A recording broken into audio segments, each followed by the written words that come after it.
Good afternoon, and welcome to another mysterious episode of Diatribes from the Voice of Doom.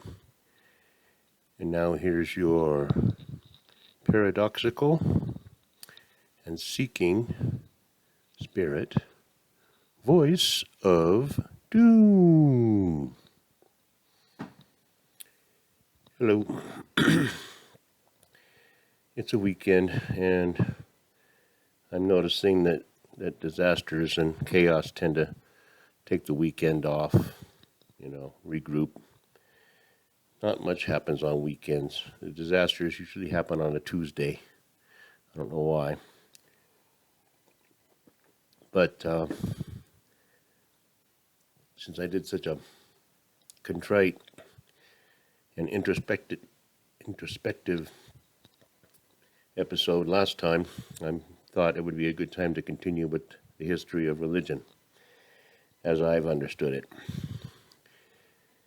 Now, I last left you with me being somewhat agnostic. I had gone through the charismatic Christian thing, and I embraced it. And as I got older, high school and college, I more or less put it aside. I didn't attend any particular services, and I just kind of put a religion to the side.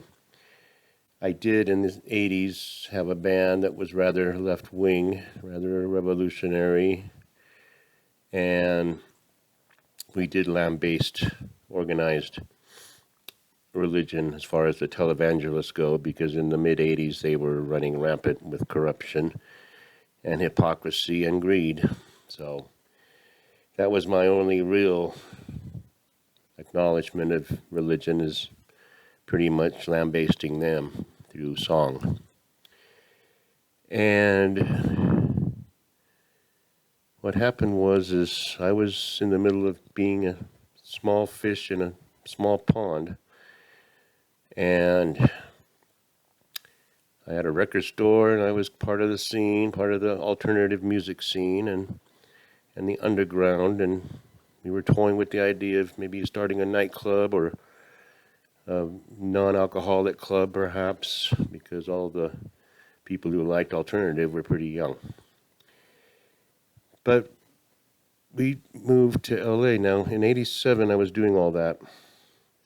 86. At the same time, and this is where the mysteries of life kind of come into play.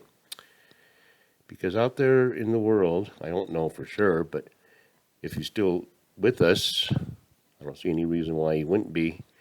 There's a person who probably doesn't remember my name, and I don't think I remember his name. I kind of remember what he looked like, but I don't remember his name. And a bunch of factors went into his existence, I'm sure, and I know nothing about that. All I know is he joined a Buddhist organization at some point in the 80s, and he joined at a time when it was very active. They were very active, and it was a very practical and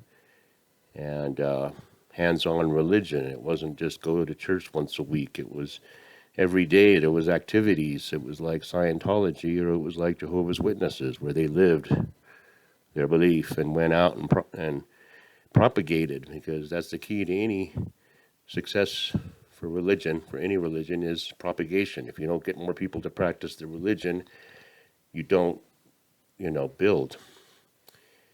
And that's been done throughout history. The Catholics were great at it. I mean, they were really good. They went all over the world, and they started missions everywhere, and you see what you have now. Now, this person who I don't really know got together with some people to go out and propagate. And they go out on the street and they say, have you ever heard of Namyo Horenge Kyo? Would you like to practice? Would you like to hear about this? And most people say no, just like the dancing Hare Krishnas. It's like they push their religion and they do their little dances, and people pretty much ignore them. But once in a while you get someone who's interested. So he went out to the street, and he could have turned left and he could have turned right. But he turned one way and saw my ex-girlfriend walking down Melrose Avenue and said, "Would you like to hear about this religion?" And she said, "Yeah." Now, at the same time, there was another group of people, and I do remember their names, and I won't mention them, but they were doing the same thing. Probably not on the same day. It would be very interesting or mysterious if it was the same day, but they went out to a park during the day. And they were going to go talk to people in the park. Now, it just so happens that a lady was there who was about, I don't know, I think she'd be in her mid-20s. Yeah, mid to late 20s. And she had her 11-year-old daughter with her in the park. And they never go out to the park. They used to never have time for that because this woman had 3 jobs all the time. And she was always busy trying to support her child on one income. And for some reason, she decided to go to the park that day, and 3 people came up and said, "Are you interested in learning about Buddhism?" And she said, "Yeah." Now, the ex-girlfriend agreed to go to a meeting and got into a car with 3 strange people to go to a meeting. And this was LA in Hollywood in the 80s. So right there is just like, risky behavior.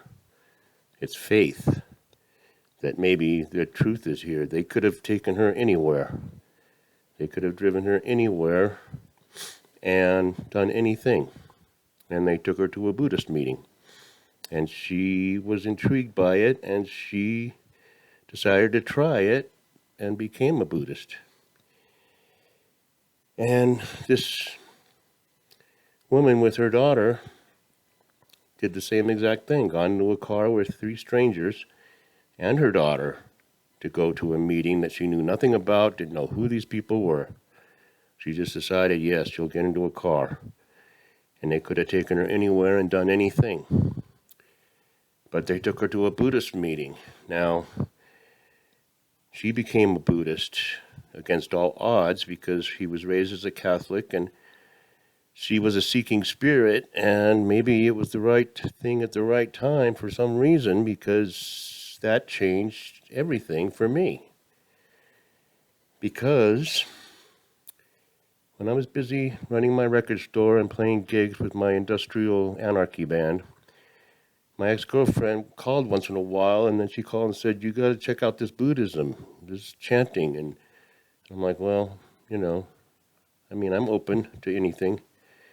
She says, "No, you don't have an altar, but get a candle or something. Get something you can focus on and just chant this phrase, Nam-myoho Renge Kyo, over and over again, and chant for something and it'll happen." I'm like, all right, I'll give it a go. And when I say I'll do it, I do it, because I don't want to have to lie later and say I did something that I said I would do and I didn't. So, I don't know if I got what I wanted. I don't remember. I just remember it, it had a nice flow to it. Nam-myoho Renge Kyo, Nam-myoho Renge Kyo, Nam-myoho. And I didn't do it that well at first, but, I had nothing against it. And like I said, I'd always been kind of attracted to the Eastern philosophies, just for no reason. The temples that I passed when I was a kid, the books I read about Siddhartha, the calmness, the peace, the rationality, and the beauty of how a religion can be if you take away the fright and fear. So I tried it, and then we moved to LA. And I think I told you that I moved there by myself before the other guys in the band. We were going to be stars.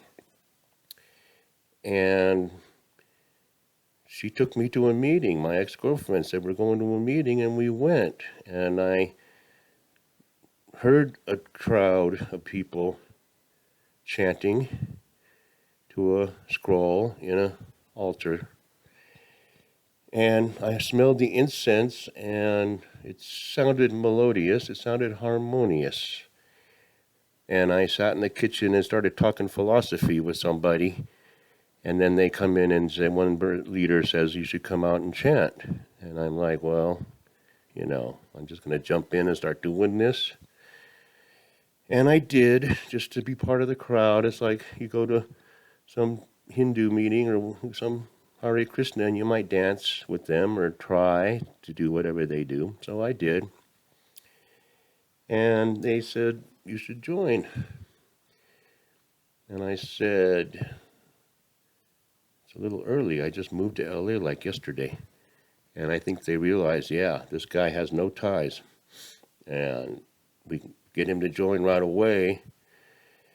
He might be a good member because he hasn't been here long enough to establish anything. And I kind of was worried for my ex-girlfriend because it was cultish, and I thought it was a cult, and I was going to find something wrong with it. So I said, yeah, all right, I'll join. I'll join your little group. That was what I was thinking, because the meeting had about 20 to 30 people in it, and that was a district meeting. So I figured, we'll go to the temple and 2 or 3 people doing some ritual. Well, 2 days later on a Sunday, I got in a car with 3 people I barely knew at all from the meeting, and we go to Rancho Cucamonga where the temple is, and there's people guiding traffic into the parking lot. There's people down the street waving traffic through, and I'm like, what the heck is this? Cars everywhere. And I'm like, all right. So I go to the temple, and there's like 300 people getting the scroll on that one day. And they do it like every week. So, I don't know, once a month. There was hundreds and hundreds of people. And I was suddenly, I realized, hey, this is bigger than I thought. And I got the scroll, and the guy said, you do it twice a day for, a month, and if you quit, I'll quit. If you can do it twice a day for a month. And I said, okay, I'll take you up on that.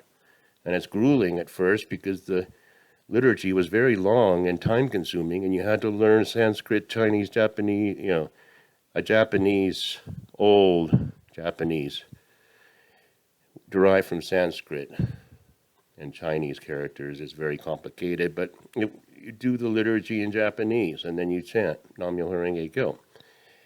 And I did it diligently, and I didn't quit.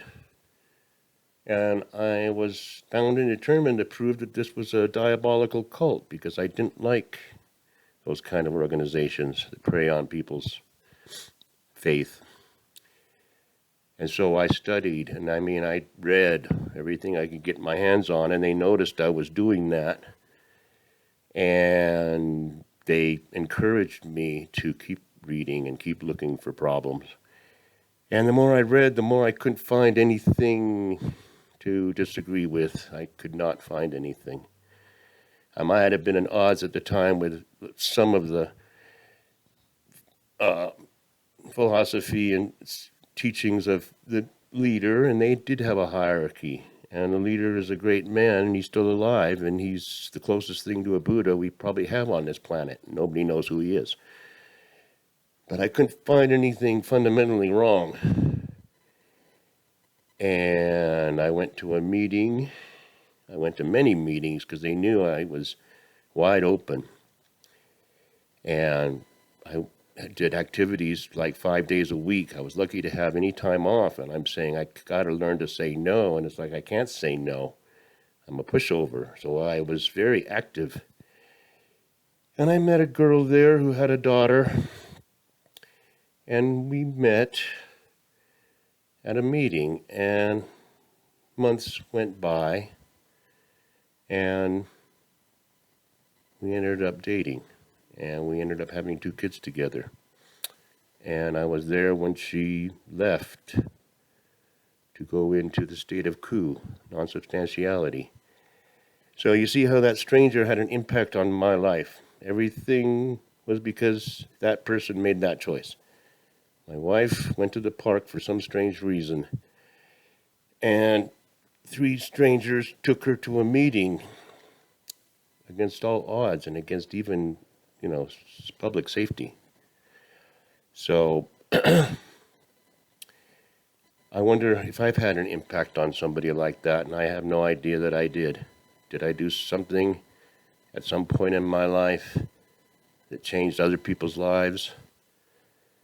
And, maybe it's a causality of a chain of generations. It may not be, directly, but I hope I impacted somebody. And I think I was starting to learn about faith and religion, and I think I was on the right track. So that's where I'll leave it.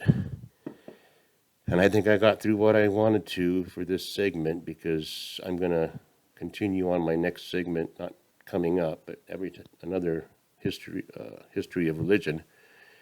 I'm going to tell you more about the saga of practicing Buddhism and what it was like and what it's like now. But yeah, I searched long enough. Not that I was searching, but it came. And I'll get more into that later because it's getting too long. So have a good day, everybody, and shalom.